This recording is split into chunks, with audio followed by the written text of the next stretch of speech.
The second question, please.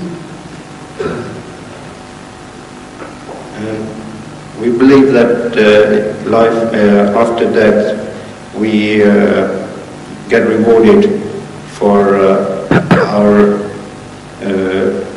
behavior and our good deeds in this world, and we try and achieve certain place in heavens. Is it possible that either idolaters or non-believers or atheists can achieve a similar place in the heavens, even though they remain atheists throughout their lives, because they've been brought up that way and they've never known any different? Allah would judge people according to their situations. This has been made very clear in the Holy Quran in various verses, not only in one. The fundamental one which can be easily remembered by everyone is La yukallifullahu nafsan illa wusaha. Laha ma kasabat wa alayha ma kasabat. No one will be tried beyond his capacity. No one is expected by Allah to do anything which he has not been provided with. Anything which is beyond the capacity of someone, for that particular thing he is not answerable in other ways. So this is the fundamentals as we understand from the Holy Quran. So because Allah is the judge, he would know many ways to judge every person according to the given facts. Although the given facts vary from person to person, not only from religion to religion, because the concept of Islam is different from person to person, and the situation everyone is born in is different from person to person.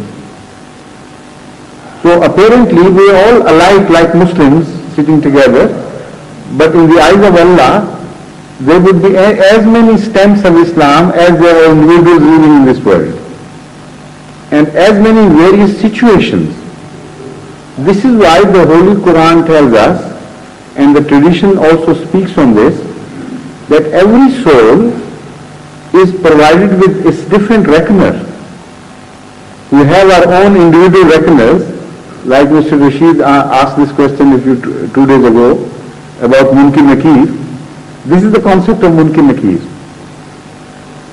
Each individual has to be guarded independently according to his own given situation, and his record should be kept straight. So that system which applies to each individual for keeping his record also speaks of the same subject. So goodness and evil would become relative terms in this wide variety of people and situations.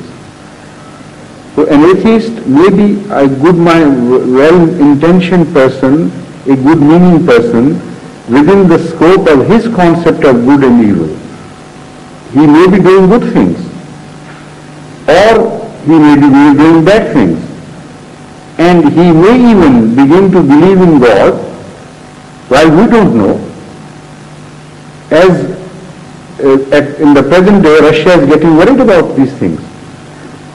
They have constituted a commission to recommend to the government measures and means to wash the minds of the youth so that they do not travel towards the concept of God as they are being voted nowadays to do. So God is born out of atheism. If the attitude becomes correct and well poised, because the previous generations were generations of births of hatred. They were born out of some hatred they nourished against a certain class.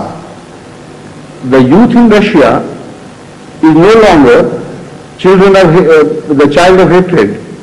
The youth of today has become a neutral youth who is being brought up ordinarily with just a rational approach.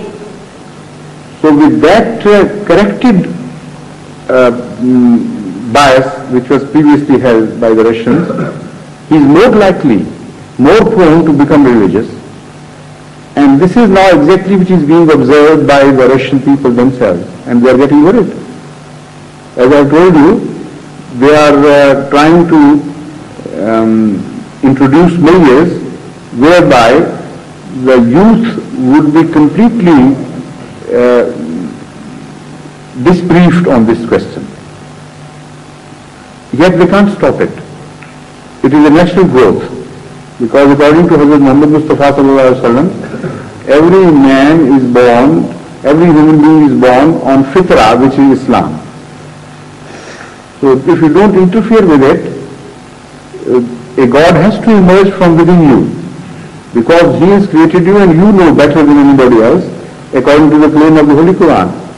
Alastu bi rabbikum qalu bala is exactly that situation to which the Holy Quran is pointing.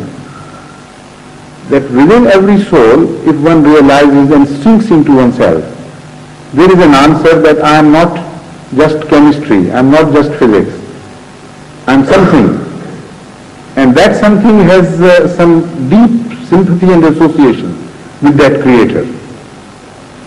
So this is what is happening to Russia, and such people who are traveling in that direction and they are interfered with by artificial means. Naturally Allah knows how far they traveled and how good they were, and He would reward them. I can't believe in a God who is more like a mullah than a God.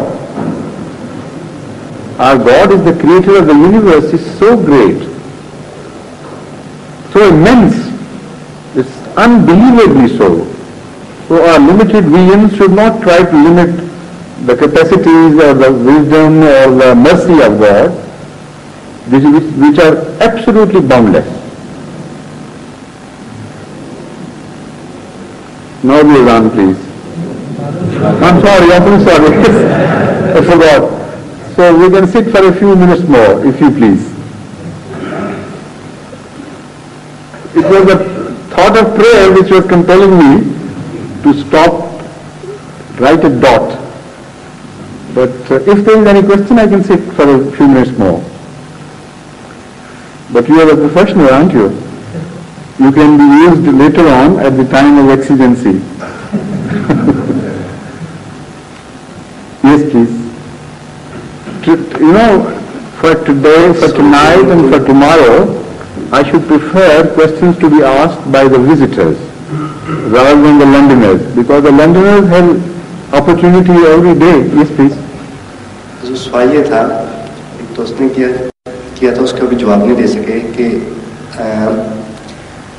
अल्लाह ताला ने वादा किया था कि हज़रत मोहम्मद सल्लल्लाहु अलैहि वसल्लम जो से वो शहीद नहीं होंगे, वो किसी हाथ से नहीं मरेंगे. उसका मतलब ये था सवाल का. तो उनका दाम जो सा वो क्यों शहीद हुआ? क्या हुआ?